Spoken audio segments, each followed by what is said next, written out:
Madilim sa gabi, sa malamig na simoy ng dagat, kung kailan ang lahat ay tila nalubog sa katahimikan, isang di nakikitang takot ang kumapit sa bawat sulok ng ngayon. Hindi ito kwentong gustong marinig ng lahat, ngunit kung maglakas loob kang pumasok, hinding-hindi mo ito makakalimutan. Gusto kong makinig ka, at kung maglakas loob kang maniwala, ihanda mo ang iyong sarili, dahil hindi ito isang ordinaryong kwentong maririnig mo. Ordinaryong umaga yon sa isang maliit na nayon sa baybayin sa lalawigan ng Negros, Pilipinas. Sa di kalayuan, maririnig mo ang ihip ng hangin sa mga puno ng niyog, ang mga isda na humahampas sa alon habang humahampas sila sa buhangin.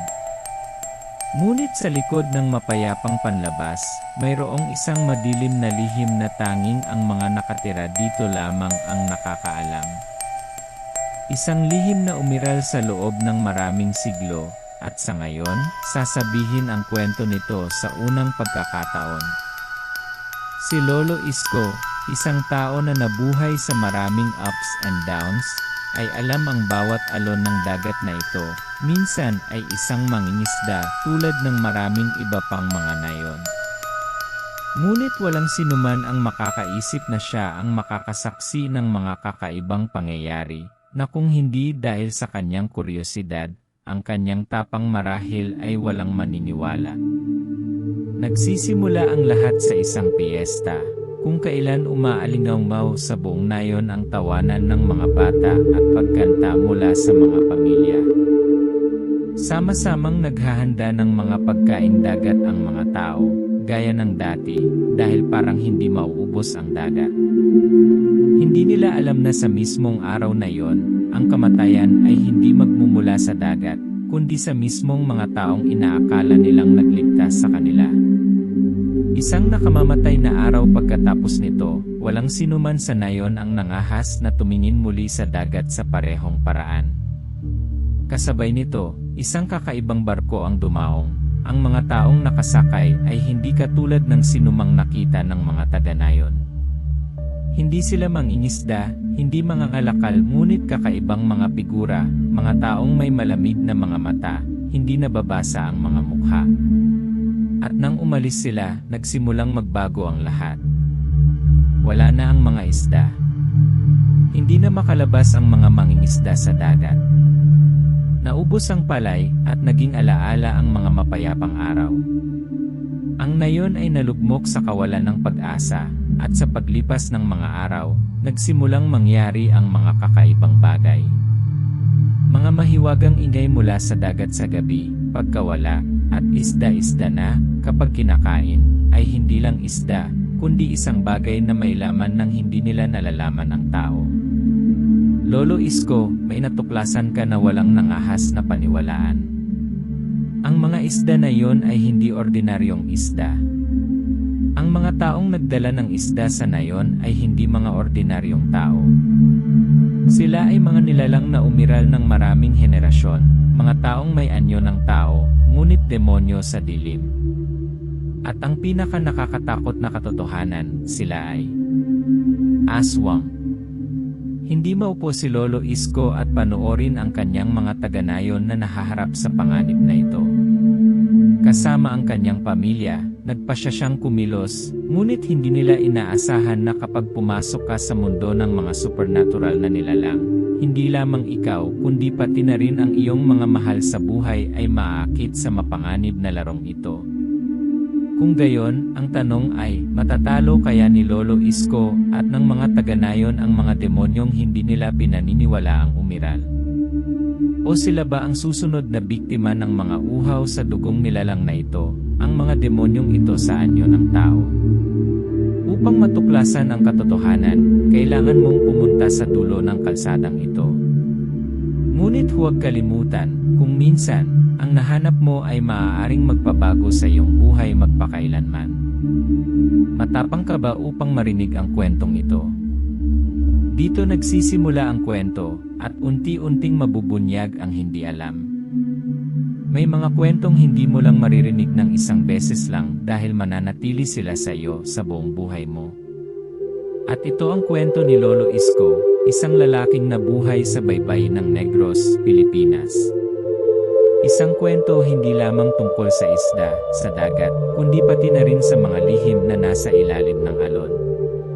Si Lolo Isko ay hindi estranghero sa baybaying baryong ito. Dito siya isinilang at lumaki na napapaligiran ng mga palayan, mga sariwang huli ng isda, at mga simpleng bahay na may pawid na bubong na matagal nang nandoon. Isang mangingisda sa pangangalakal, alam na niya ang dagat mula nang makalakad siya.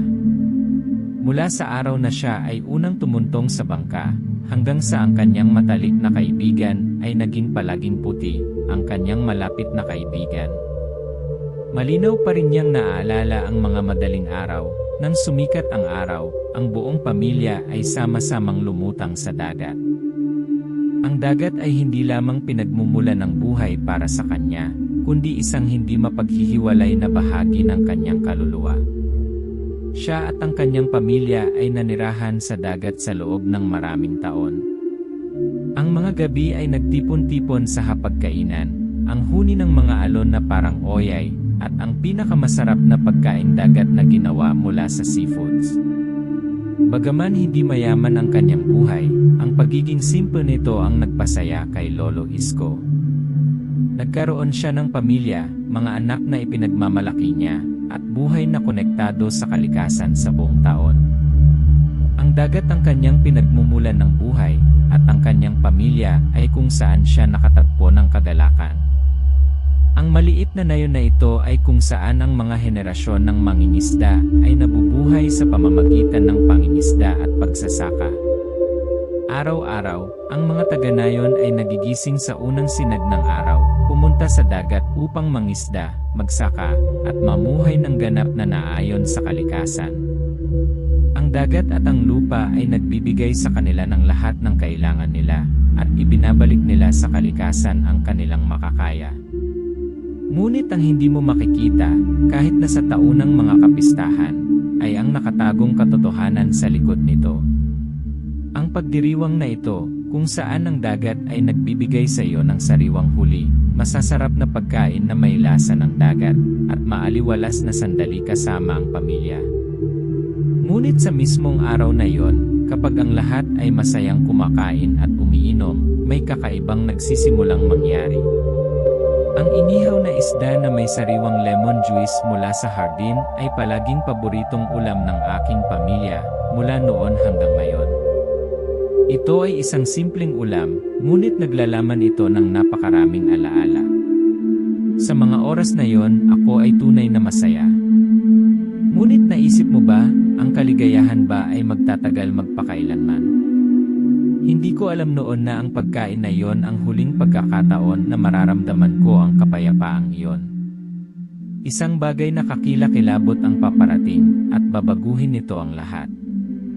Noong araw na iyon, ang araw na hindi natin alam na kumakain tayo ng laman ng tao. May mga pagkakataon na akala mo alam mo na ang lahat sa paligid mo. Ngunit minsan, pagdating ng katotohanan, dumarating ito na parang isang napakalaking alon na tinatangay ang lahat ng dati mong nalalaman. At doon na pagtanto ni Lolo Isko na ang dagat ay hindi na isang matalik na kaibigan, kundi isang lugar na puno ng mga panganib at madilim na sikreto. Pagkatapos na dalhin ng mga estranghero ang mga isda sa nayon, hindi maalis ni Lolo Isko ang pagkabalisa sa kanyang puso. Ang grupo ng mga tao ay hindi katulad ng mga taong nakilala niya noon. Sila ay malamig, malihim, at tila binabantayan ang kanyang bawat kilos. Bagamat ang kanilang mga pangako ay tila sinsero, ang kanilang mga hitsura ay hindi sa mga kaibigan. Hindi sila mga taong mapagkakatiwalaan niya.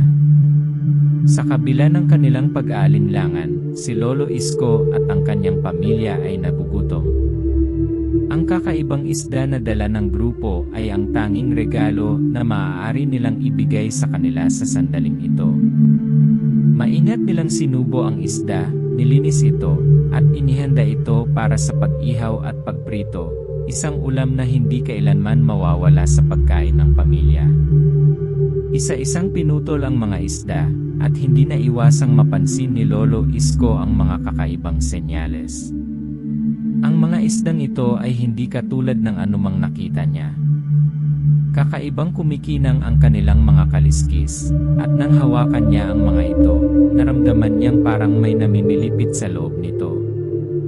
Gayunpaman, dahil sa taggutom, nagpasya ang pamilya na lutuin ito.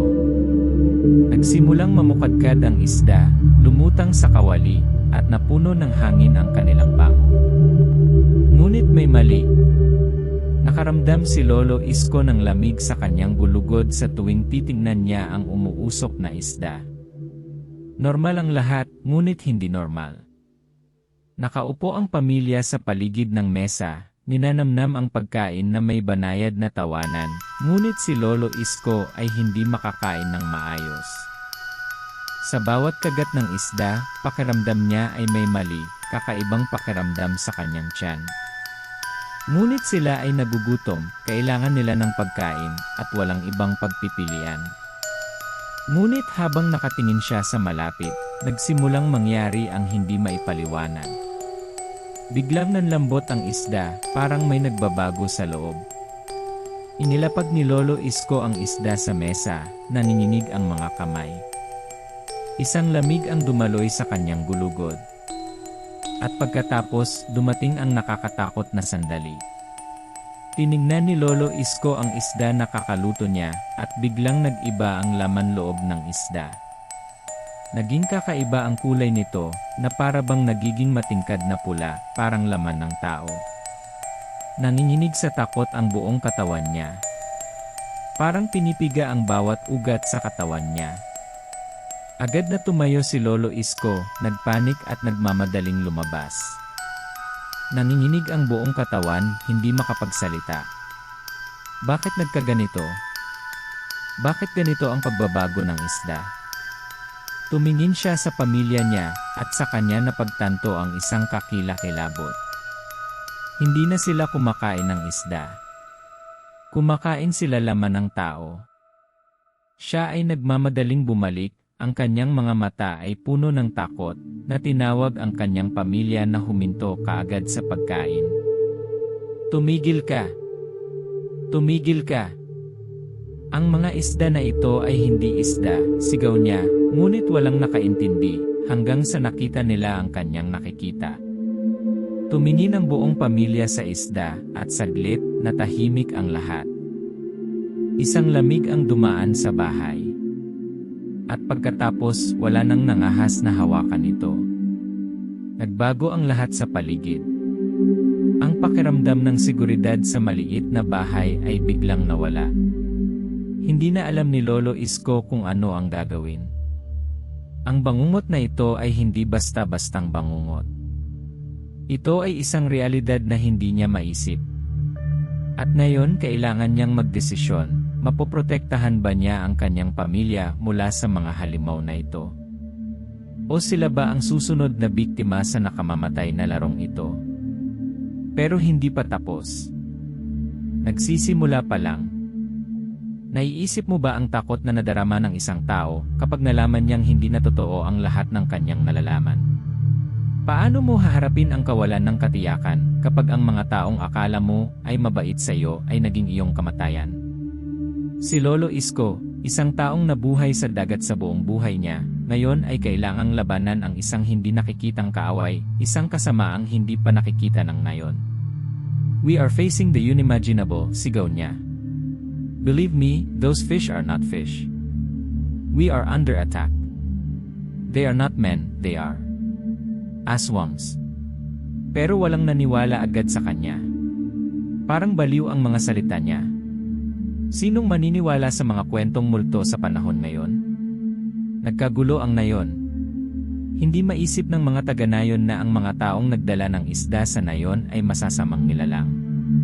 Sanay na sila sa mapayapang buhay, hindi nila akalain na ang kapayapaan ay panakip lamang sa paparating na bagyo.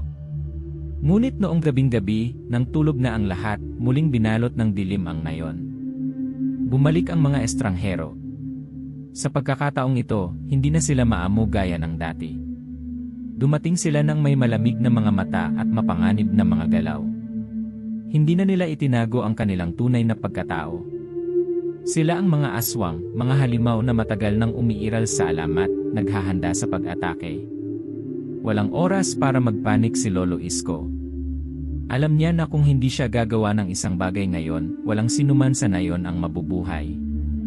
Kailangan nating lumaban, sigaw niya, hindi natin maaaring hayaang kunin ng mga halimaw ang ating buhay. Poprotektahan natin ang ating mga pamilya, protektahan ang nayong ito. Ang mga tao, sa una ay nag-aalinlangan, ngayon ay walang pagpipilian. Nagsisimula silang armasan ang kanilang mga sarili, naghahanda para sa isang paghaharap na hindi maisip ng sinuman sa kanila. Kasama si Lolo Isko, determinado silang lumaban, alam na ang kanilang mga kalaban ay hindi tao. Mabangis ang labanan sa gabi. Hindi makapaniwala si Lolo Isko sa nangyayari. Ang mga aswang ay hindi katulad ng anumang kaaway na nakatagpo niya kailanman.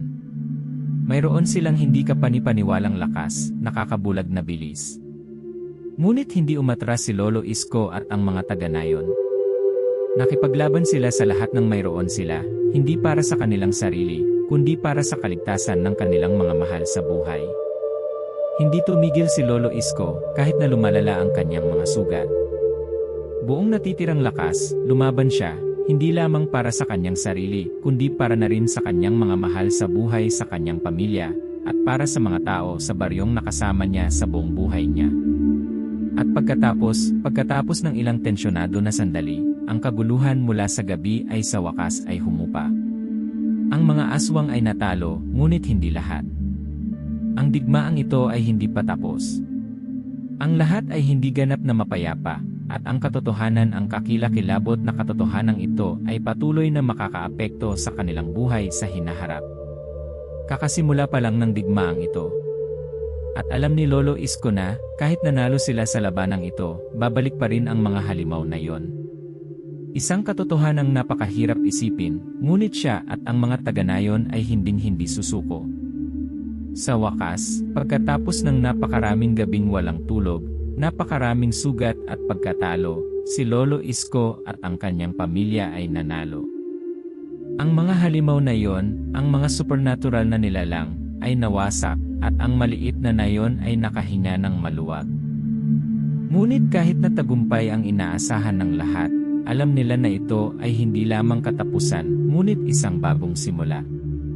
Ang mga taga-nayon, pagkatapos ng matinding labanan, ay nagsimulang matanto na ang pananampalataya at pagkakaisa ay ang pinakamalakas na sandata.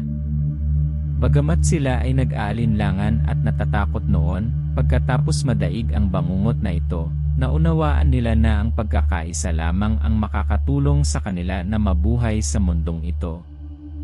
Bumalik sa normal na gawain ang nayon. Naalis ang mga labi, at ang mga nasirang bahay ay unti-unting naitayong muli. Ngunit ang mga sugat sa kaluluwa at puso ng bawat taga-nayon ay hindi madaling gumaling. Napakaraming kakilakilabot ang kanilang nasaksihan, at iyon ang susunod sa kanila sa natitirang bahagi ng kanilang buhay.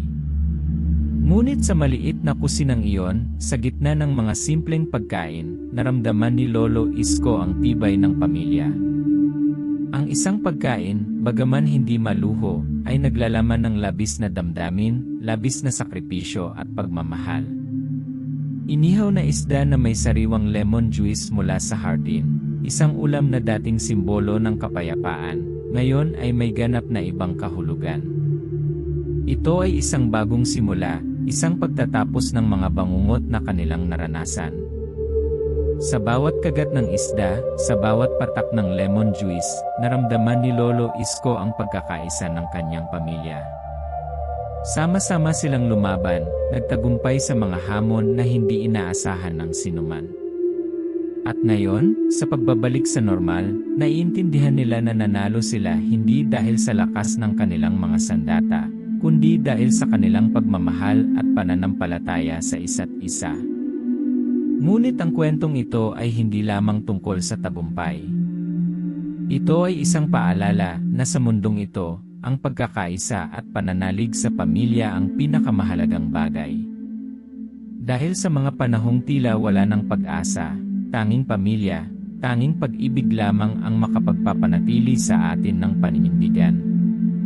At kung may isang bagay na gustong sabihin ni Lolo Isko sa lahat, ito ay ang maging mapagmatsyag.